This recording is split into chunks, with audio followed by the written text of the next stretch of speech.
Hello everyone and welcome back to Global Connect. This is our second video in this first week of class in which we're going to be talking about being, B-E-I-N-G.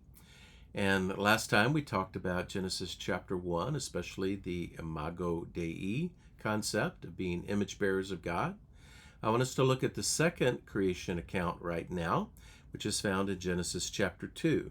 And I'll be reading beginning in verse 4. I'm going to read verses 4 through 8 and then skip down to verse 18, and I've got 2 points to make from this passage.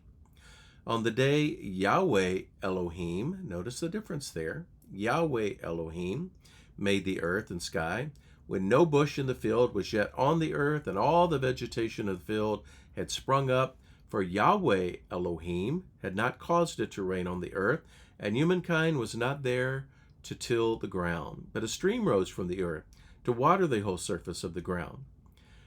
Then Yahweh Elohim formed humans from the dust of the ground, and he breathed into their nostrils the breath of life, and humans became living beings. Now, in verse 8, and Yahweh Elohim planted a garden in Eden in the east, and he put humans there whom he had formed. Yahweh Elohim said, this is down in verse 18, it is not good for the human to be alone. I will make a helper as his partner. Now I want to point out two ideas from these verses right here in Genesis chapter 12. Recognizing that we've already been told that humans are created in the image of God, and our identity is a part of being in God's image. Whose are we? We're God's. Who are we really? We're his children. We're his image bearers. Okay? Now it says, notice, not just Elohim, but Yahweh Elohim. God is identified as Yahweh, and I want to make a point about that. What is Yahweh? What is that term? What does it mean? Well, when you look over in Exodus chapter 3, we see that this is the name that God uses for himself, and it's how he identifies himself to Moses in front of the burning bush. But who is Yahweh?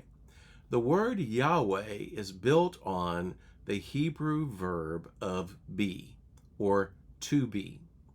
So Yahweh is being. That's who he is. So this being who is God comes and creates humans.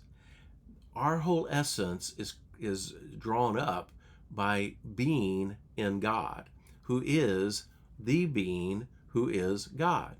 My Hebrew professor was a wonderful Hebrew professor, Dr. John Durham.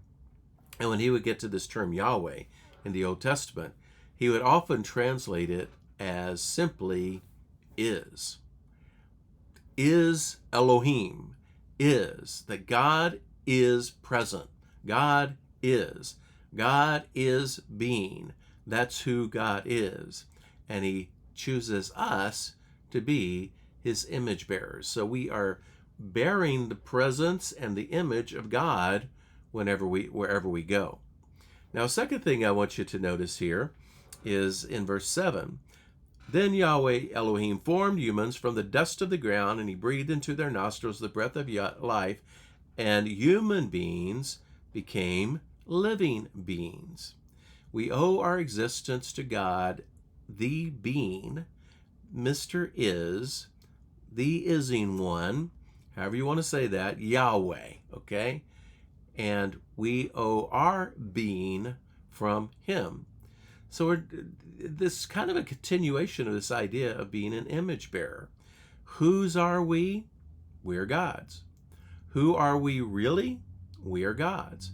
And therefore, everything else that we do in life should proceed out of that. When I was in seminary many, many years ago, I did an extensive study on the presence of God in the Old Testament. And it was based on a book by Christoph Barth.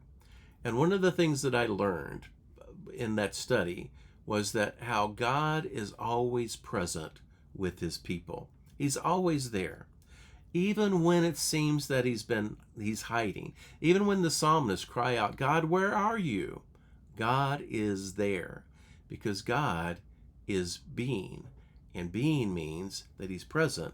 And being means that he is always with us. I encourage you to read Psalm 8 sometime this week and just think about this psalm in the context of what we're talking about here. Who are we? What is our identity? Well, according to the creation story, both counts of the creation, and according to the psalmist in Psalm chapter 8, we are God's. That's who we are. And we are crowned with His glory and His honor. Therefore, we need to have a sense of that as we go throughout our day and go throughout our week. Thank you.